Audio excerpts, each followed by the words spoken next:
بسم اللہ الرحمن الرحیم۔ حفیظ الرحمان صاحب ایبٹ سے مفتی صاحب، اس حدیث کے بارے میں آپ نے فرمایا تھا کہ یہ بہت ضعیف ہے کہ اللہ پاک رات کے آخری حصے میں آسمان دنیا پر آتے ہیں اور اعلان کرتے ہیں کہ جس کو جو مانگنا ہے وہ مانگو، میں اس کی وہ حاجت پوری کروں گا۔ تو پھر رات کو اٹھ کر تہجد پڑھنے میں اللہ سے مانگنے کے بارے میں بتا دیجیے۔ بھائی میں نے تو ایسا نہیں کہا کہ یہ حدیث بہت ضعیف ہے، رات کے آخری حصے میں اللہ تعالیٰ آتے ہیں، آپ نے میری طرف ایسے ہی نسبت کر دی۔ یہ تو صحیح حدیث ہے، رات کے آخری حصے میں آسمان دنیا کی طرف اللہ آتے ہیں۔ حل من مستغفر اغفر له، حل من مسترزق ارزق له، کوئی ہے مجھ سے توبہ طلب کرنے والا، میں اس کی گناہوں کو معاف کروں، کوئی ہے مجھ سے رزق طلب کرنے والا، میں اس کی روزی میں برکت دوں۔ یہ صحیح ہے، میں نے نہیں کہا کہ یہ ضعیف حدیث ہے۔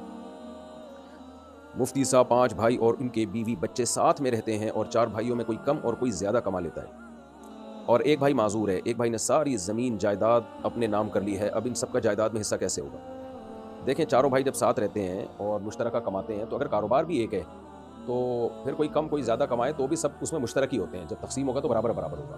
لیکن سب کا اپنا الگ الگ بزنس اگر ہے تو پھر جو زیادہ کما رہا ہے یا کم کما رہا ہے اس میں جو گھر میں خرچ ہو گیا وہ تو سب میں مشترک ہی ہوگا، لیکن سب نے الگ الگ کوئی پراپرٹی اپنے پیسوں سے بنائی ہے تو وہ اس کی ہوگی۔ باقی ایک بھائی نے اگر ساری جائیداد زمین اپنے نام کر لی ہے تو اس سے وہ اس کی ہوگی نہیں، یہ ذہن میں رکھیں، یہ نہیں ہوگی ان کی، بلکہ دیکھا جائے گا اس جائیداد میں کس بھائی نے کتنا حصہ ڈالا تھا اس کی خریداری میں۔ یعنی بڑے بھائی نے اگر مثال کے طور پر یہ کام کیا ہے تو دیکھا جائے گا کہ باقی بھائیوں کا اس میں کتنا شیئر تھا، کتنا ان کی پارٹیسپیٹ کیا تھا یا کتنا تعاون کیا تھا، تو ہر شخص اس میں ان کے ساتھ شریک ہوگا۔ اور اگر یہ ابا کا بزنس تھا جس میں سارے بھائی مشترکہ طور پر کاروبار کر رہے ہیں تو پھر تو اس میں بہنوں کا بھی حصہ ہوگا۔ تو بھائیوں نے ابا کے بزنس کو جتنی مرضی ترقی دیں اس سے وہ بھائی اس بزنس کے مالک نہیں بن جاتے، خوب سمجھ لیں۔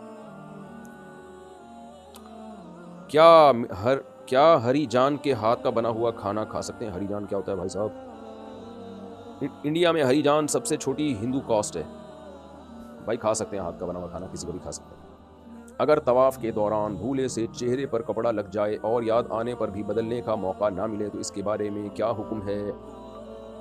چہرے پہ کپڑا جان کے لگے، بھولے سے لگے، احرام کی حالت میں جو بھی غلطیاں ہوتی ہیں ان میں جان کے کریں یا بھولے سے کریں، سب میں جنایت ہی شمار ہوتی ہے، وہ یعنی غلطی ہی شمار ہوتی ہے۔ تو اب اگر منہ پہ کپڑا لگ گیا تو کپڑا کم از کم 12 گھنٹے تک منہ ڈھکا رہے گا نا کپڑے سے، تو دم لازم ہوتا ہے۔ تو تھوڑا تھوڑا کر کے لگ گیا تو بس جاتے ہوئے چند ریال صدقہ کر دیں گے تو انشاءاللہ وہ جو بھی یعنی احرام کی پابندیوں کی مخالفت ہوئی ہے اس کی خود بخود تلافی ہو جائے گی۔ دم واجب نہیں ہوتا اس سے، تھوڑی اتنی سی دیر لگنے سے۔ علی گڑھ صاحب، جو لوگ زندہ نہیں ہیں ان کے نام سے کاروبار کرنا کیسا ہے؟ کیوں کر رہے ہیں بھائی ان کے نام سے کاروبار؟ کچھ سمجھ سے بالا تر ہے، تو باقی کر سکتے ہیں کسی کے بھی نام سے، البتہ ہو سکتا ہے کہ جو ان کے وارثین کو اعتراض ہو کہ ہمارے ابا کا نام کیوں پیش کرا رہے ہو، اگر ان کو اعتراض نہیں ہے تو کر سکتے ہیں۔ اذان میں حی علی الصلاۃ اور حی علی الفلاح پڑھتے وقت رخ دائیں طرف اور بائیں طرف کرنے کا کیا مطلب ہے؟ یہ سنت عمل ہے، دائیں طرف بائیں طرف، غالباً اس کا مقصد یہی ہوگا کہ آواز دونوں طرف پہنچ جائے، ادھر کے لوگوں کو بھی ادھر کے لوگوں کو بھی، اگر ادھر لوگ موجود نہیں ہیں، بہرحال جنات اور فرشتے ہیں ان تک آواز پہنچ جائے، تو اس لیے اس کو دائیں اور بائیں طرف کر لینا چاہیے۔ جنت میں مردوں کو حوریں ملیں گی تو عورتوں کو کیا ملے گا؟ یہ بہت پرانا سوال ہو گیا میرے بھائی، اس کا 20 دفعہ جواب دیا جا چکا ہے۔ دیکھو، جنت جو ہے جنت وہ آپ کی ہر خواہش پوری ہونے کی جگہ ہے، تو جس کی جو خواہش ہوتی ہے وہ پوری ہوگی نا۔ اللہ تعالیٰ نے مرد اور عورت کو ایک الگ الگ جنس بنایا ہے خواہشات کے اعتبار سے، تو عورتوں کو زیادہ مردوں کی خواہش ہوتی نہیں ہے، عورت ایک ہی مرد چاہتی ہے، یہ اس کی نیچر ہے۔ جس عورت کو ایک ٹائم پہ 2 3 مردوں کی ضرورت ہے اس کا مطلب وہ عورت نہیں ہے، اس کی تو فطرت خراب ہو چکی ہے۔ تو مرد ہوتا ہے جو جس میں اللہ نے ڈیزائرز بھی زیادہ رکھی ہیں اور اس کو زیادہ شادیوں کا شوق بھی ہوتا ہے، تو اس لیے اللہ تعالیٰ نے ہر ایک کی جنت میں جو ہے نا ہر شخص کی خواہش کے مطابق جنت میں نعمتیں رکھی ہیں، تو اس لیے مردوں کو اللہ نے، مرد جو چاہتے ہیں ہماری زیادہ بیویاں ہوں، وہ منہ سے بے شک نہ بولتے ہوں شرم کی وجہ سے، یا ان کو خطرہ ہو کہ ایسا نہ ہو بیگم کو زوردار کرنٹ لگ جائے، یہ سنتے ہی شوق میں چلی جائے، وہ ایک الگ بات ہے، گھر کا ماحول خراب نہیں کرنا چاہتے، تو لیکن شوق تو ہوتا ہے، آدمی ہے وہ تو شوق ہوگا اس کو لازمی، اس کی فزیکل ریکوائرمنٹ بھی ہے یہ، تو عورت کو نہیں ہوتا یہ، تو اس لیے یہ شوق ہی مردوں کا ہے، اس لیے اللہ نے مردوں کے لیے یہ رکھا ہے کہ زیادہ بیویاں ہوں گی تمہاری، جنت دنیا والی بھی ہوگی، اس کے علاوہ بھی ہو رہی ہوں گی، اور عورت کو یہ شوق ہی نہیں، بلکہ عورت کی توہین ہے اس میں، کیونکہ شوہر جو ہے بہرحال سربراہ ہوتا ہے، سربراہ ایک ہی ہوتا ہے، ماتحت جتنے مرضی ہوں۔ ایسا اگر ہم یوں کہہ دیں کہ کئی بیویوں کا ایک شوہر، تو اس میں کوئی عورت کی توہین نہیں ہے کیونکہ سربراہ ہے نا، ایک ہے۔ اگر ہم یوں کہہ دیں کہ ایک عورت کے کئی شوہر، اس کا مطلب یہ ہوا کہ ماتحت کے کئی سربراہ، تو سربراہ ایک سے زیادہ ہونا آپ کی ذلت ہے، اس میں 6 باس ہیں آپ کے، تو پاگل ہو جاؤ گے بھائی تم تو، اگر تمہارے باس ایک ہی ہوتا ہے، سربراہ ایک ہی ہوتا ہے، اسی میں عزت ہے۔ تو عورت کی عزت اس میں ہے کہ اس کا ایک شوہر ہو، ایک سے زیادہ نہ ہو، اس لیے جنت میں اللہ نے عورت کے لیے ایک شوہر رکھا ہے، اور مرد کی عزت اس میں ہے کہ اس کی بیویاں زیادہ ہوں، اس لیے اللہ نے جنت میں مرد کے لیے زیادہ بیویاں رکھی ہیں۔ تو یہ تو یورپ نے اور مغربی دنیا نے مرد اور عورت کو ایک سیم قرار دے دیا، ورنہ حقیقت یہ ہے کہ مرد اور عورت دونوں الگ الگ جنس ہیں، ان کی نفسیات الگ ہیں، ان کے ذمہ کام الگ الگ ہیں۔ خواتین کے ہاں ولادت ہوتی ہے، حیض و نفاس کے مسائل ہوتے ہیں، مردوں کے ہاں یہ نہیں ہوتے، مردوں کے مسائل الگ ہیں، ان کے یہاں کہ محنت مشقت والے کام کرنے، انہوں نے میدان جنگ میں لڑنا ہے، بیسیوں قسم کے دونوں کی الگ الگ ایکٹیویٹیز ہیں، تو اس لیے دونوں کے ایک دوسرے پہ قیاس نہیں کیا جا سکتا۔ باقی خواتین کو جنت میں بہت نعمتیں ملیں گی جو خواتین کے حساب سے ہوں گی۔ ہر عورت چاہتی ہے سب سے زیادہ خواہش ہے مجھ میں حسن و جمال بہت زیادہ ہو، تو اللہ نے جنت کی عورت کو بہت زیادہ حسن و جمال دیا ہوگا، پھر کھانا پینا اور خریداری، جنت میں باقاعدہ بازار لگیں گے، تو یہ ساری نعمتیں اللہ تعالیٰ نے خواتین کے لیے بھی رکھی ہیں، تو اس لیے کوشش اس کی کرنی چاہیے جنت میں چلے جائیں، ہم کسی طریقے سے چلے جائیں تاکہ ہر خواہش ہماری وہاں جا کے پوری ہو۔ ہاں کسی کو یہ خیال ہو کہ اگر کسی کو خواہش ہی ایسی پیدا ہو رہی ہے، کوئی ایک صاحب مجھے کہنے لگے اگر جنت میں کسی کا چرس پینے کا دل چاہ رہا ہے، میں نے کہا چرسیوں کے لیے جہنم ہے بھائی، چرسیوں کے لیے جنت اللہ نے کب کہا کہ تو جنت میں تو پاکیزہ لوگ جائیں گے نا، تو پاکیزہ ہی صفات ہوں گی ان کی، ان کو پاکیزہ چیزیں ہی پسند ہوں گی۔ مجھے اپنے کاروبار میں بہت پریشانیاں ہیں، ایسا لگتا ہے کسی نے کچھ جادو کر دیا ہے۔ جس کو بھی کوئی پریشانی ہو اس کو اس زمانے میں ایسا لگتا ہے کہ کسی نے کچھ کر دیا ہے۔ اللہ تعالیٰ تو کہتے ہیں ما یفتح اللہ للناس من رحمت فلا ممسک لها ما یفتح اللہ للناس من رحمت فلا ممسک لها وما یمسک فلا مرسل له من بعده۔ اللہ کسی کو کوئی نعمت دیں تو کسی کا کوئی دنیا کی طاقت روک نہیں سکتی، اور نعمت نہ دیں تو کوئی اس نعمت کو دلوا نہیں سکتا، یہ تو اللہ کا قرآن میں حکم ہے۔ تو اب یہ ان چیزوں میں پڑے رہنا بندش ہے بھائی، محنت کرو، کاروبار تلاش کرو، کاروبار میں پیسہ نہیں مل رہا تو ملازمت کرو، سب کو تھوڑی کاروبار میں پیسہ ملے گا، تو کاروبار کو ترجیح دی ہے شریعت نے، لیکن ہر ایک تھوڑی کرے گا، کاروبار بھی لوگوں کا جب ہی چلتا ہے جب ان کو ملازم تو ملے، تو کچھ کو اللہ کاروبار کروائے گا، کچھ کو ملازمت سے روزی دے گا، تو جس طرح بھی ممکن ہو محنت کریں، دعائیں کریں، میں بھی دل سے دعا کرتا ہوں اللہ تعالیٰ آپ کو کشادہ رزق حلال نصیب فرمائے، باقی ان چکروں میں نہیں پڑیں، اور عامل کے پاس چلا گیا وہ تو اور الو بنا دے گا۔ گھر سے مسجد دور ہے اور میں ایک فیکٹری میں کام کرتا ہوں، کیا میں سنت چھوڑ کر فرض نماز پڑھ سکتا ہوں؟ سنت موقدہ نہیں چھوڑ سکتے بھائی، کبھی کبھار چھوڑی جا سکتی ہے، لیکن معمول بنا لینا اس کا یہ ٹھیک نہیں ہے، مختصر پڑھ لیا کریں، لیکن سنت موقدہ بھی پڑھنا ضروری ہے۔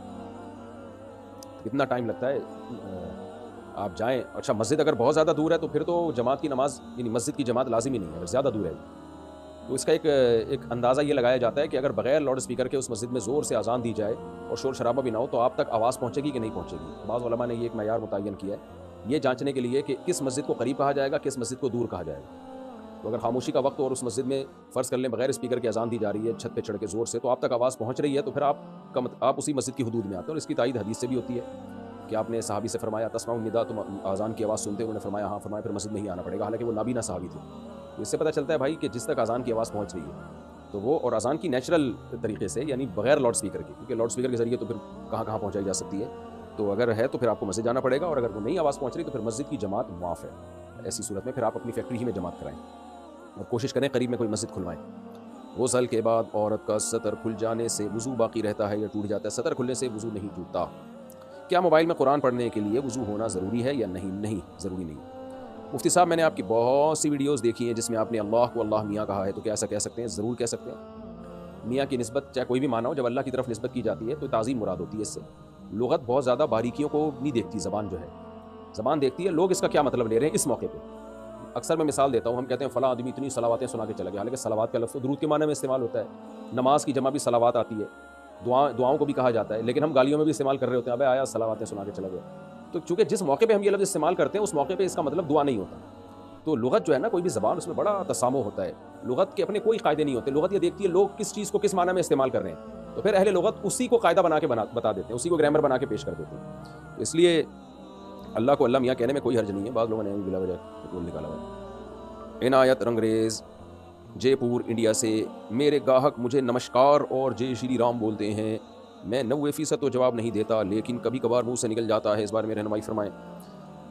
وہ غیر مسلم ہیں، وہ جو بول رہے ہیں ان پر گورنمنٹ نے بھی کوئی پابندی نہیں لگائی، تو بولنے دیں، آپ رپلائی میں جو ہے ہاتھ ہلا دیا کریں، اس نیت سے ہاتھ ہلا دیا کریں کہ وہ آپ کو گویا رسپیکٹ دے رہے ہیں تو آپ اس رسپیکٹ کا جواب دے رہے ہیں، باقی آپ جواب میں جے شری رام اور وغیرہ وغیرہ نہ بولا کریں آپ، کیونکہ ان کے مذہبی الفاظ ہیں یہ، تو بس آپ یوں کر دیں ایسے رپلائی کریں، کیونکہ رپلائی نہیں کریں گے تو یہ بد اخلاقی ہے، یہ بد اخلاقی سمجھی جاتی ہے۔ کوئی بھی عزت دے رہا ہے چاہے وہ کسی بھی الفاظ میں عزت دے رہا ہو آپ کو، اس کے لحاظ سے تو یہ رسپیکٹ والے ہی الفاظ ہیں نا، تو بس آپ رپلائی میں ایسے اشارہ کر دیا کریں کہ یعنی گویا کہ آپ نے ایک سن لیا ہے اور اچھا رپلائی کر دیا ہے، انگلش میں بول دیا کریں how are you, fine, nice to meet you.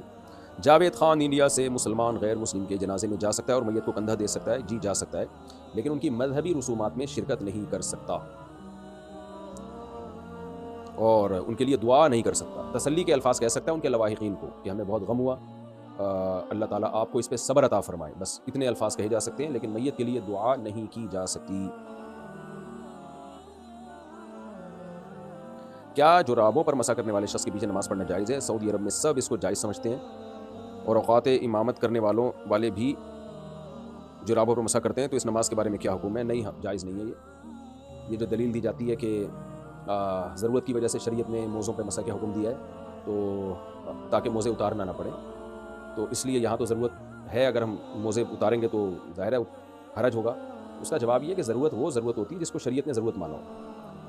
وہ موزے جن کو پہن کے بھی آپ پورے پاؤں دھو سکتے ہیں, تو ان کو تو اتارے بغیر بھی پاؤں دھوئے جا سکتے ہیں, تو پھر وہاں ضرورت کہاں سے ہوگی؟ یہ جو عام ساکس ہوتے ہیں ان کو تو آپ پورا نلکے کے نیچے رکھو, پورے پاؤں بھیگ جائیں گے آپ کے. یہ آپ کہہ سکتے ہو پھر وہ پریشانی ہوگی, وہ موزے گیلے ہو جائیں گے. تو موزوں کا گیلا ہونا شرعی لحاظ سے کوئی حرج والی بات نہیں ہے. وہ حرج معتبر ہوگا جس کو شریعت حرج مانتی ہے. یہ جو موزے ہیں, چمڑے کے موزے ہوتے ہیں جیسے, ان میں تو حرج یہ ہے کہ ان کو اتارے بغیر پاؤں دھونا ممکن ہی نہیں ہے, لہذا شریعت نے کہہ دیا کہ ان کو پہنے ہی مسح کر لیا کرو. جبکہ یہ جو عام کپڑے کے ساکس ہیں ان کو تو اتارے بغیر بھی آپ پاؤں پورے دھو سکتے ہیں, تو مسح کیسے جائز ہو گیا ان کے اوپر؟ اور رہی یہ دلیل کہ نبی صلی اللہ علیہ وسلم سے موزوں پر مسح ثابت ہے, بھائی نبی صلی اللہ علیہ وسلم سے جس طرح کے موزے یا خفین پر مسح ثابت ہے, وہ موزے تھے جو جوتے کا آلٹرنیٹ تھے, جوتے کے بغیر استعمال ہوتے تھے, کیونکہ یہ عبادت ہے نا. اور قرآن مجید نے ہمیں حکم دیا پاؤں دھونے کا, تو اتنا واضح حکم بہت ہی واضح دلیل سے تو چھوڑا جائے گا. جس دلیل میں کنفیوژن ہو گئی تو قرآن میں جو پاؤں دھونے کا حکم ہے پھر وہ ترک نہیں کیا جائے گا. ورنہ تو بعض لوگوں نے یہاں تک بھی کہہ دیا پاؤں پہ ٹیشو باندھ کے بھی آپ مسح کر سکتے ہیں. ان کو کیا آپ کس دلیل سے آپ رد کریں گے؟ ان کو پاؤں کا صرف ڈھکا ہونا کافی نہیں ہے, وہ موزے پاؤں میں پہنے ہوئے ہوں جو جوتوں کا آلٹرنیٹ ہوتے ہیں. اس لیے فقہاء نے, چاروں ائمہ نے کچھ نہ کچھ شرطیں لگائی ہیں اس پہ اپنے اجتہاد کے حساب سے, کیونکہ چاروں نے اس چیز کو ملحوظ رکھا ہے کہ بھائی جوتوں کا آلٹرنیٹ کون سے موزے ہو سکتے ہیں. پھر کسی نے شرط لگائی کہ نیچے بھی چمڑا اوپر بھی چمڑا, کسی نے کہا نہیں اوپر چمڑا ہونا کافی, وغیرہ وغیرہ. میں ان شرطوں کی تفصیل میں نہیں جاؤں گا, لیکن یہ جو موزے ہیں, جو عام موزے آ رہے ہیں, تو نبی کے دور میں تھے ہی نہیں بھائی. تو نہ یہ وہ والے موزے ہیں, نہ ان جیسے موزے ہیں. ضروری نہیں کہ وہ موزے پہنے جو نبی کے دور میں تھے, بلکہ ان جیسے بھی پہنیں گے تو بھی مسح جائز ہوگا, لیکن یہ نہ وہ ہیں نہ ان جیسے ہیں, تو انہیں پہن کے تو کوئی بھی پیدل نہیں چلتا. اس لیے کوئی بھی کپڑا پاؤں میں چڑھا لو ہلکا پھلکا سا, یا ٹیشو پیپر باندھ لو, کاغذ باندھ لو, اس سے تھوڑی مسح جائز ہو جائے گا اس کے اوپر. اس لیے ہماری رائے میں ٹھیک نہیں ہے. آپ ان کے اگر یقین ہو کہ امام نے ان موزوں پہ مسح کیا تو اس کے پیچھے نماز جائز نہیں ہے. باقی فتنہ فساد نہ کریں, جھگڑا وگڑا نہ کریں, آپ اپنی نماز پڑھ لیں. اور اگر آپ نے خود نہیں دیکھا تو پھر اس کے پیچھے نماز پڑھ لیں. امام آ کے کھڑا ہوا, موزے پہنے ہوئے ہیں, تو آپ کو کیا پتا کہ اس نے عام موزوں پہ مسح کیا, ہو سکتا ہے نہ کیا ہو مسح, آپ پیچھے نماز پڑھ لیں اس کی. ہاں, جب پتہ ہے کہ انہوں نے عام موزوں پہ مسح کیا پھر نماز نہ پڑھیں. یہاں بعض لوگ ایک سوال کرتے ہیں کہ اس سے تو امت میں اختلاف پیدا ہوگا. بھائی اختلاف پیدا ہو رہا ہے امام کے عمل کی وجہ سے. اگر امام صاحب کی رائے یہ ہے کہ ان موزوں پہ مسح جائز ہے, تو اپنے جب انفرادی نماز پڑھیں تو پڑھ لیں. جب آپ امامت کریں تو آپ کو جمہور کی رائے کا احترام کرنا چاہیے. جمہور علماء فقہا وہ تو اسی کے قائل ہیں کہ بھائی ان پہ مسح جائز نہیں ہے, تو آپ کو چاہیے مقتدیوں کی آپ رعایت کریں کہ میرے اس طرز عمل سے بہت سارے لوگ نماز سے کٹ سکتے ہیں, یا نہیں بھی کٹیں گے تو ان کو وہم اور کنفیوژن تو ہوگی نا کہ پتہ نہیں ہماری نماز قبول ہو بھی رہی ہے کہ نہیں ہو رہی. تو آپ سیدھا پاؤں دھو کے آ جاؤ, یا وہ موزے پہن کے مسح کر لو کہ ان موزوں کے مسح کرنے سے سب کے نزدیک نماز جائز ہو جاتی ہے. تو امام کو تو اس کا بڑا خیال کرنا چاہیے کہ اس طریقے سے نماز پڑھے کہ پیچھے سب لوگوں کے نزدیک اس کی نماز ہو جائے, تاکہ پیچھے لوگ مقتدیوں میں خلفشار پیدا نہ ہو, کنفیوژن پیدا نہ ہو. میری شادی بریلیوں میں ہوئی ہے, سسرال میں بہت زیادہ بدعات ہوتی ہیں, اور میرے شوہر ہمیشہ مجھ سے بحث کرتے ہیں, کہیں میں غلط راستے پہ نہ چل پڑوں, اور میں اپنے بچوں کو کیسے بچاؤں, رہنمائی فرمائیں. ہاں, نکاح میں اس کا بڑا خیال کیا شریعت نے کہ اپنا ہم پلہ ہونا چاہیے. تو شادی بریلوی ہو یا دیوبندی ہو, اس سے کچھ دیوبندی میں بھی بڑے بڑے بدعتی پڑے ہوئے ہوتے ہیں, وہ بھی پتہ نہیں کیا کچھ کر رہے ہوتے ہیں, اور بریلویوں میں بعض ایسے بھی ہیں جو ایکسٹریم لیول پہ بدعت کی طرف نہیں جاتے. تو بہرحال جب شادی ہو گئی ہے, شادی سے پہلے سوچنا چاہیے تھا, اب ہو گئی ہے تو اپنے شوہر کی خدمت کریں اور رشتے کو بچائیں, اور بدعات میں ان کا ساتھ نہ دیں. جہاں بہت شدید فتنے کا اندیشہ ہو, خدا نخواستہ مار دھاڑ کا, طلاق کا خطرہ ہو, تو پھر مجبوری ہے محبت سے بچوں کو سمجھاتی رہیں, یہی ہو سکتا ہے. بچے بڑے ہوں گے خود ہی سمجھ جائیں گے کیا صحیح ہے کیا غلط ہے انشاءاللہ, اگر آپ ان سے دلیل سے بات کریں گے. فیضان حسین ممبئی انڈیا سے, میں ایک فارمیکیوٹل, یہ کیا لکھا ہے, اردو میں ہی لکھا ہوا ہے انہوں نے, فارمیکیوٹیکل کمپنی میں جاب کرتا ہوں. کمپنی کی طرف سے, ہو سکتا ہے پروناؤن سے غلطی ہو رہی ہو بھائی, پرونانسیشن میں غلطی ہو رہی ہو. کمپنی کی طرف سے بیوی بچوں کی دوائی اور حاملہ بیوی کی ڈیلیوری کا بھی پورا خرچہ ملتا ہے. تو کیا اس طرح کمپنی سے علاج کے لیے پیسے لینا جائز ہے؟ جب کمپنی کی طرف سے مل رہا ہے تو ٹھیک ہے, جائز ہے, کیوں نہیں جائز ہے. کیا عورت کو سسر سے پردہ کرنا چاہیے, اور اگر شوہر مر جائے تو کیا سسر نامحرم ہو جاتا ہے؟ کیا وہ نکاح کا پیغام بھیج سکتے ہیں؟ نہیں, سسر ہمیشہ کے لیے محرم ہی رہتا ہے, باپ جیسا ہی رہتا ہے. اسی طرح ساس ہمیشہ کے لیے ماں جیسی ہی رہتی ہے. میاں بیوی کا نکاح جس دن ہوا, ابھی رخصتی نہیں بھی ہو, تو بس ان دونوں کے ماں باپ ایک دوسرے کے ماں باپ بن گئے, تو اس لیے سسر سے پردہ بھی نہیں ہے. لیکن اگر سسر بالکل جوان ہے اور بہو بھی بالکل ینگ ہے, جوان ہے, تو اگر وہ پردہ کر لے تو برا بھی نہیں ہے, یہ کوئی ناجائز بھی نہیں ہے. سعودیہ کے بعض علماء کا یہی فتویٰ ہے، اور اس زمانے میں جو حیا اور تقویٰ کے زیادہ قریب ہے وہ بھی یہی ہے. تو لیکن بہرحال شریعت میں فرض نہیں ہے، فتنے کے خوف کی وجہ سے یعنی کوئی کرے تو اچھی بات ہے، بہرحال فرض نہیں ہے. لیکن اس سے ہوتا یہ ہے کہ بعض بہویں بالکل ہی گھر میں خدمت نہیں کرنا چاہتی، تو وہ بھی سسر سے پردہ کر کے بیٹھ جاتی ہیں. تو یہ بھی غلط ہے کہ آپ پردے کو اپنی سستی کا ذریعہ بناؤ، یعنی سستی ہو اصل میں اس پہ لیول پردے کا لگا دو. تو بہرحال سسر ہے باپ کی جگہ ہی محرم ہے، نامحرم نہیں ہے، لہذا شرعاً اسے پردہ واجب بہرحال نہیں ہے. لیکن اتنی بات خوب اچھی طرح سمجھ لیں، بار بار بتاتا ہوں، سسر سے ہاتھ ملانا جائز نہیں ہے. آج کل کسی نے بتایا کہ یوٹیوب پہ ٹک ٹاکر ایسی ویڈیو لا رہے ہیں، شادی ہو گئی تو سسر صاحب بہو سے مل رہے ہیں اور بہو کے کندھے پہ ہاتھ رکھ کے بیٹھے ہوئے. یہ غلط ہے، بے غیرتی ہے، بے شرمی کی بات ہے. ٹھیک ہے بیٹی بیٹیوں کی طرح ہے، لیکن بہرحال سگی بیٹی تو نہیں ہے، تھوڑا سا ریزرو رہیں اس سے آپ. ہمارے سوسائٹی میں یہ کلچر بھی نہیں ہے ایسا. اور پھر میڈیا پہ لا کے اس کے کیمروں میں آپ دکھا رہے ہیں اور لوگ بھی کہہ رہے ہیں ماشاء اللہ ماشاء اللہ. بھائی جان بہو ہے وہ، آپ ریزرو رہیں اس سے، سر پہ ہاتھ رکھیں بس بیٹیوں کی طرح کہ بیٹی ہے ہماری. باقی یہ نہیں کہ اس کے کندھے پہ ہاتھ رکھا ہوا ہے، سیلفی بنا رہے ہیں، اس سے مسافہ کر رہے ہیں، اس کے ہاتھوں میں چوڑیاں چڑھا رہے ہیں. تو شرم اور حیا بھی کوئی چیز ہوتی ہے.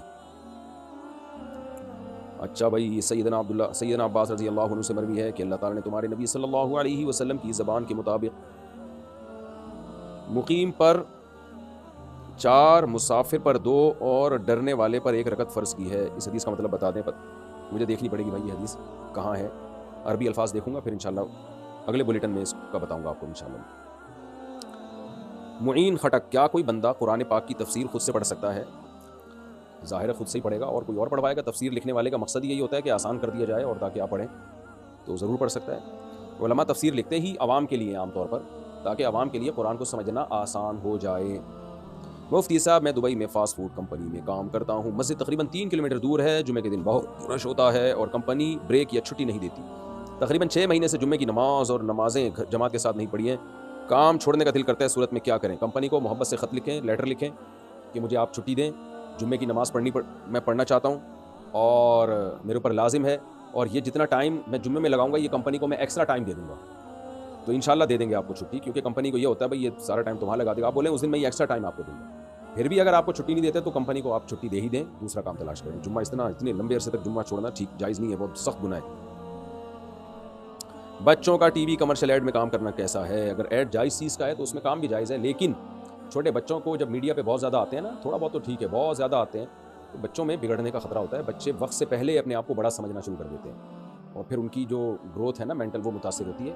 بچے میں بہت زیادہ کانفیڈنس پیدا کرنا بھی ٹھیک نہیں ہے، تو وہ پھر بگڑنے کا چانس اس کا ہوتا ہے. بچہ تھوڑا سا بچہ ہی رہے تو کبھی کبھار تو ٹھیک ہے، لیکن زیادہ بچوں کو اس طرح میڈیا پہ لانا اور ان کو جو ہے وہ شو بازی ان میں آ جاتی ہے، پھر تو ان کے اخلاق بگڑنے کا خطرہ ہوتا ہے. ایک ولاگر تھے گلگت کے یا پتہ نہیں کہیں ادھر ہی چترال وغیرہ کے، ان کا بچہ بہت ویڈیوز آ رہی تھی، وہ لاکھوں روپے کما رہے تھے اس سے، لیکن انہوں نے اپنے بچے کو ہٹا دیا وہاں سے کہ بھائی یہ خراب ہو جائے گا، کیونکہ لوگ کمنٹس بھی بچے کے لیے بہت کر رہے ہیں اور بہت زیادہ. تھوڑا بہت تو چلتا ہے، وہ تو کوئی اتنا مسئلہ نہیں ہے، لیکن بچے ہی کا چینل بن گیا، بچہ ہی ولاگ بنا کے ڈال رہا ہے، چھوٹا بچہ، تو ان کے ابا نے وہ بالکل ختم کرا دیا. تو میں نے کہا بڑا خاندانی ابا ہے، پیسوں کو قربان کر دیا بچے کی تربیت پہ. ایسے ہی ابا ہونے چاہیے. آج کل لوگ کیا کر رہے ہیں، بچوں کی تربیت ایک طرف اور خوبصورت بیویاں لا کے اپنے چینل کو پروموٹ کر رہے ہوتے ہیں، اور ان کے جو ہے وہ ادھورے لباس ہوتے ہیں. اور پیسہ اور غیرت میں جب ٹکراؤ ہوگا بھائی تو غیرت کو ترجیح دو، پیسے کو دوسرے نمبر پہ رکھو. رضی انصاری انڈیا سے، میں نماز پڑھتا ہوں لیکن میری والدہ نماز نہیں پڑھتی، میں ان کو نماز کے لیے کس طرح کہوں؟ اور اپنی بہو سے بہت نفرت کرتی ہیں، برائے مہربانی کوئی دعا یا حل بتا دیں جس سے دونوں میں محبت پیدا ہو جائے. دعا بھی کرتا ہوں، میں بھی دعا کرتا ہوں، آپ بھی اللہ سے دعا کر لیں، اللہ دونوں میں محبت پیدا کر دے. باقی بہو اگر بے ادبی کر رہی ہے نا ساس کی، تو بڑوں کی جب بے ادبی کی جاتی ہے تو پھر بڑے کے دل میں بالکل 2 ٹکے کی عزت نہیں ہوتی. تو آپ اپنی وائف سے کہیں کہ بس میری اماں کو رسپیکٹ ضرور لازمی دیا کرو، آگے سے ٹیڑھا جواب نہ دیا کرو، بس یہ بہت خطرناک ہوتا ہے. تو کم از کم اتنے کام کر لیں. اور پھر بھی اگر اماں نفرت کرتی ہیں ہاں تو پھر اماں کی ہدایت کے لیے دعا ہی کر سکتے ہیں، اور کیا. بہت سی دواؤں میں جانوروں کے اجزاء شامل ہوتے ہیں لیکن ان پر لکھا نہیں ہوتا، تو اگر کسی دوائی میں حرام اجزاء شامل ہوں تو کیا اس شک میں اس دوائی کو لے سکتے ہیں؟ جو نارمل ڈاکٹروں کی میڈیسن ہوتی ہے اس میں تو حرام اجزاء شامل نہیں ہوتے، البتہ وائٹامنس کچھ ایسے ہوتے ہیں جیسے فش آئل ہے، اب ان کا کیپ جو ہے جیلیٹن وغیرہ سے بنتا ہے، تو اس میں حرام بھی ہوتا ہے حلال بھی ہوتا ہے، تو وہ لکھا ہوا ہوتا ہے ان کے اوپر کوڈ. تو اس میں علماء نے بہت الحمدللہ ریسرچ کر لی ہے. تو ایسا کہیں شک ہو تو آپ تحقیق کر لیں. جو اینٹی بائیوٹک ہوتی ہیں ان میں نہیں ہوتے اس طرح کے حرام اجزاء، زیادہ تر جو وائٹامنز ہوتی ہیں نا گولیاں ان میں ہوتا ہے یہ، تو ان میں شک ہوتا ہے کہ کوئی ایسا حرام جز شامل نہ ہو. تو ایسے موقع پہ تحقیق کر لینی چاہیے، بغیر تحقیق کے نہ کھائیں. اور گوگل پہ بھی تحقیق ہو جاتی ہے آج کل. جامع رشید کا ادارہ ہے حلال فاؤنڈیشن، گوگل پہ لکھیں سرچ کریں اور پھر وہاں سے بھی رابطہ کیا جا سکتا ہے. ڈرائیور اور میری غفلت کی وجہ سے سفر میں عصر کی 2 رکعت نماز قضا ہو گئی، تو بعد میں اس نماز کو قضا کس طرح کیا جائے؟ 4 رکعت پڑھیں یا 2 رکعت؟ نبی صلی اللہ علیہ وسلم نے ارشاد فرمایا جس کی عصر کی نماز قضا ہو گئی نا، ایسے جیسے اس کے اہل و عیال سب کچھ چھین لیا گیا اس سے. اور قرآن نے بھی عصر کی نماز کا خاص طور پر اللہ نے حفاظت کا عصر کی نماز کا حکم دیا ہے. تو آپ توبہ استغفار بھی کریں. باقی یہ کہ کس طرح کیا جائے، سفر کی نماز جب اپنے مقام پہ قضا کریں گے تو 2 رکعت ہی پڑھیں گے. جو سفر میں نمازیں قضا ہوئی ہیں وہ بعد میں 2 ہی پڑھی جاتی ہیں. کیا جب بھی عمرہ کریں گے تو بال کٹوانا ضروری ہے، چاہے مہینے میں 2-3 بار ہو؟ اور مرد اور عورت کے کتنے بال کاٹنا لازم ہے؟ جب بھی عمرہ کریں گے بال کٹوانا ضروری ہے، بشرطے کہ بال ہوں. کہ پہلی دفعہ عمرے میں ٹرینڈ کرا دی تو دوبارہ عمرے میں کیا کٹائیں گے پھر بھائی؟ تو دوبارہ عمرے میں پھر دوبارہ اس طرح پھیرنا پڑے گا سر کے اوپر. پھر تیسری دفعہ عمرہ کیا تو پھر اس طرح پھیرنا پڑے گا. تو اس میں شریعت کی حکمتیں ہیں. ہو سکتا ہے کراؤڈ کنٹرول کرنے کے لیے اللہ نے حکم دیا. میں کوئی دعویٰ نہیں کر رہا، لیکن تاکہ ایک نے عمرہ کیا تو اب دوسرے کو بھی موقع مل جائے. کچھ لوگوں کو بال رکھنے کا تو بہرحال شوق ہوتا ہے نا، تو ان کو اللہ کہتے ہیں ٹھیک ہے بار بار عمرے کرنے تو بالوں کی قربانی دو، پھر تمہیں عمرے کی فضیلت حاصل ہوگی. تو جن کے بال ہوں تو کم از کم 1 انگلی کا پورا جو ہے نا، جس 1 انچ اتنے بال کاٹنا لازم ہے، چاہے مرد ہو یا عورت ہو. میرے تو بڑے بال ہیں، اس میں کئی عمرے ہو سکتے ہیں الحمدللہ. تو ایک دفعہ کاٹ دیے، پھر اگلے عمرے میں پھر کاٹ دیے، پھر اگلے عمرے میں پھر کاٹ دیے. تو 10-15-20 عمروں کے بعد جا کے ٹرینڈ کی نوبت آئے گی. مرد ہو یا خواتین، بہرحال 1 پورے کے برابر ہر عمرے میں بال کاٹنا ضروری ہے. راشد میواتی انڈیا سے، بلی کو مارنا کیسا ہے؟ بلا وجہ بلی کو مارنا جائز نہیں ہے. اگر تنگ کر رہی ہے، ٹینشن دے رہی ہے، چوزے کھا رہی ہے آپ کے، یا گندگی کر رہی ہے تو پھر مار سکتے ہیں. بہتر پھر بھی یہی ہے کہ نہ ماریں، تھیلے میں ڈال کے کہیں اور چھوڑ کے آ جائیں. تو لیکن آپ کو خطرہ ہے کہ دوبارہ آ جائے گی تو پھر مار سکتے ہیں، لیکن پھر مارنے کا وہ طریقہ استعمال کیا جائے جس میں جانور کو تکلیف کم سے کم ہو. اگر کوئی بابا یہ بتا دے کہ چوری ہوئی چیز کس نے دی ہے تو کیا اس کے پاس جانا جائز ہے؟ جائز نہیں ہے، کیونکہ یہ خود ہی چور ہے. ورنہ یہ بتانا ممکن نہیں ہے کہ کس نے چوری کی ہے. اگر یہ بتانا ممکن ہوتا تو سارے بابے بیٹھ کے سپریم کورٹ میں بتا رہے ہوتے فلاں چور ہے فلاں چور نہیں ہے. تو اس لیے یہ خود کسی سے چوری کروا دیتے ہیں، پھر عملیات کر کے نکالتے ہیں فلاں نے چوری کی ہے. وہ خود انوالو ہوتے ہیں اس میں تاکہ لوگوں کا ان پہ اعتقاد مضبوط ہو جائے. احمد صاحب کراچی، دل میں قرآن کی قسم کھانا ٹھیک ہے یا نہیں؟ اگر ٹوٹ جائے تو کیا ہوگا؟ دل میں قسم کھانے سے کچھ بھی نہیں ہوتا، اور اگر زبان سے قسم کھائی ہے تو قرآن کلام اللہ ہے، اللہ کی صفت ہے، تو اس لیے وہ قسم منعقد ہو جائے گی، اور اس میں توڑا تو کفارہ لازم ہوگا. انس ملک دبئی سے، اگر بیوی اپنا سونا شوہر کو نوکری کے حصول کے لیے اس شرط پر دے کہ نوکری کے بعد آپ مجھے اتنا ہی سونا واپس کرو گے، تو کیا بیوی سونے کی زکوٰۃ ادا کرتی رہے گی یا نہیں؟ اور جب شوہر سونا واپس چاہے تو اس وقت سونے کی قیمت میں فرق آ رہا ہو تو اس صورت میں کیا کریں؟ اور اگر کچھ عرصے بعد بیوی شوہر سے یہ کہہ دے کہ یہ سونا میں نے آپ کو تحفے میں دے دیا، تو پھر سونے کی زکوٰۃ کا کیا حکم؟ بیوی نے جب یہ کہہ دیا کہ یہ سونا میں نے آپ کو تحفے میں دے دیا، پھر تو بیوی سے زکوٰۃ ختم. اب بیوی نہیں دے گی، اب شوہر دے گا زکوٰۃ. لیکن اگر صرف قرض میں دیا ہے کہ آپ کی جب جاب لگ جائے تو واپس کر دینا، تو پھر یہ قرض ہے. تو قرض کا اصول یہی ہے کہ جس کو قرض دیا ہو تو قرض دینے والے پر اس کی زکوٰۃ لازم ہے، ہر سال دے گا، بشرطے کہ قرض واپس ملنے کی امید ہو. تو اگر بیوی نے شوہر کو سونا دیا اور بیگم صاحبہ کو یقین ہے کہ میرا میاں بہت اچھا ہے، واپس کر دے گا، تو پھر تو بیوی پر زکوٰۃ لازم ہے. اور اگر دینے کے بعد تھوڑے دنوں میں اندازہ ہو گیا بھائی کچھ پتہ نہیں ہے واپس آئیں گے بھی کہ نہیں آئیں گے، تو پھر زکوٰۃ لازم نہیں ہے. اور اگر جب واپس مل جائے، یعنی امید تھی کہ نہیں ملے گا، لہذا بیوی نے زکوٰۃ نہیں دی، اب اتفاق سے شوہر نے دے دی سونا واپس کر دیا، یعنی بیوی کو امید ہی نہیں تھی کہ شوہر سونا واپس کرے گا، تو شریعت یہ کہتی ہے بیوی پر زکوٰۃ لازم نہیں ہے. تو دے کئی سال کے بعد جا کے اتفاق سے شوہر کا دل آ گیا اور اس نے واپس کر دیا، تو اب کیا جتنے سالوں کی بیوی نے زکوٰۃ نہیں دی ہے وہ اس بیوی پر واجب ہوگی یا نہیں ہوگی؟ تو اس میں دونوں قول ہیں. احتیاط یہی ہے کہ جتنی سالوں کی زکوٰۃ نہیں دی ہے وہ سب دے اب. اور اس کی بھی گنجائش ہے کہ جو زکوٰۃ ایک دفعہ ساقط ہو گئی تو الساقط لا یعود، وہ واپس نہیں لوٹے گی، ہو گیا اس. ہاں جب واپس کرنے پر آئے گا شوہر تو سونا ہی دے گا، اور اگر سونا کے بجائے میاں بیوی آپس میں میوچل انڈرسٹینڈنگ سے یہ طے کرتے ہیں کہ سونے کی قیمت دے دو، تو پھر اس وقت جو سونے کی قیمت ہوگی واپسی کے وقت وہ قیمت دینی پڑے گی شوہر کو.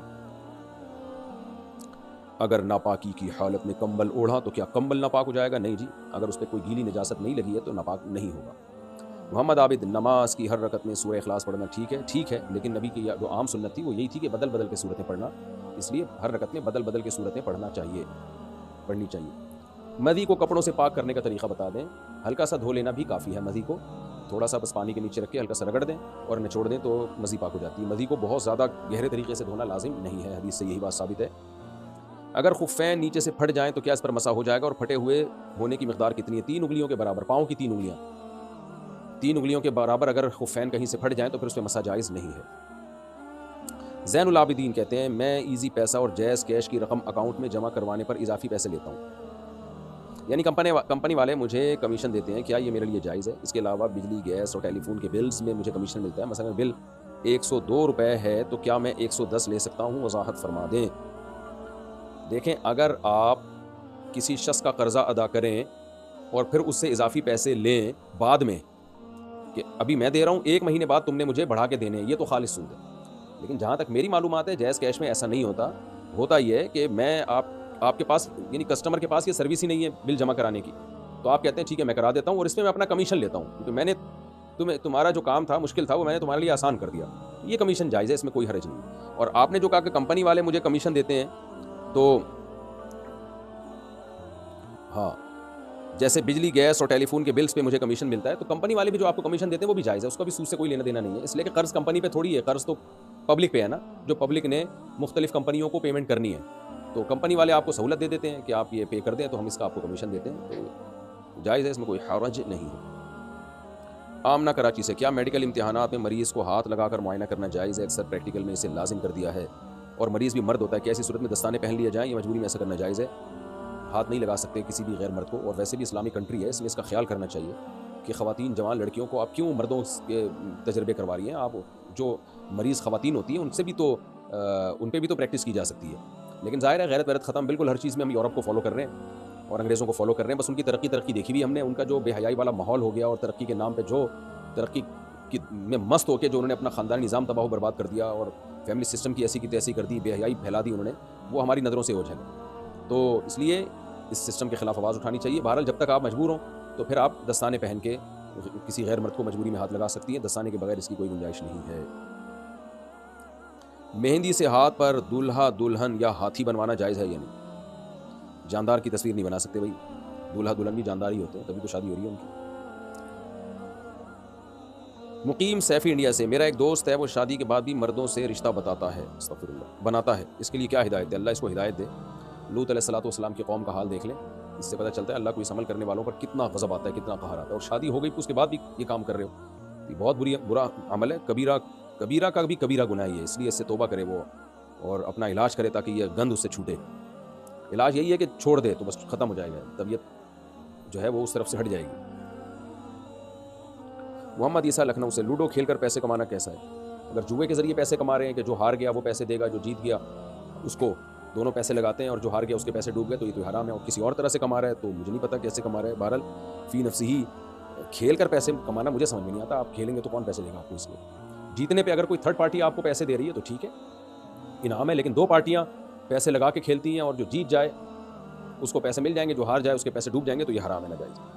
اگر شوہر بیوی کو ایک ہی وقت میں 2 دفعہ طلاق دے دے اور تیسری دفعہ کہنے لگے تو کوئی اس کے منہ پر ہاتھ رکھ کر اسے روک لے تو کیا اس صورت میں طلاق ہو جائے گی کہ نہیں؟ اگر نہیں دی زبان سے اس کے روک لیا تو نہیں ہوئی طلاق، 2 ہو گئی ہیں، تیسری اگر نہیں نکلی اس کے زبان سے اور کسی نے منہ پہ ہاتھ رکھ دیا تو بس وہی. دلشاد مہاراشٹر انڈیا سے، ہندو دیوی یا دیوتاؤں کی پوجا وغیرہ کا سامان بیچنا کیسے حرام ہے؟ کسی مسلمان کے لیے جائز نہیں ہے یہ چیزیں بیچنا. ایک لڑکی کی شادی ہوئی، اس کی ولدیت میں دادا کا نام ہے، کیا یہ جائز ہے جبکہ والد بھی حیات ہوں؟ جائز ہے، لیکن ویسے دنیا کو بتا دیا جائے کہ اس کے سچی مچی والے ابا یہ ہیں، وہ نہیں ہیں، وہ دادا ہیں.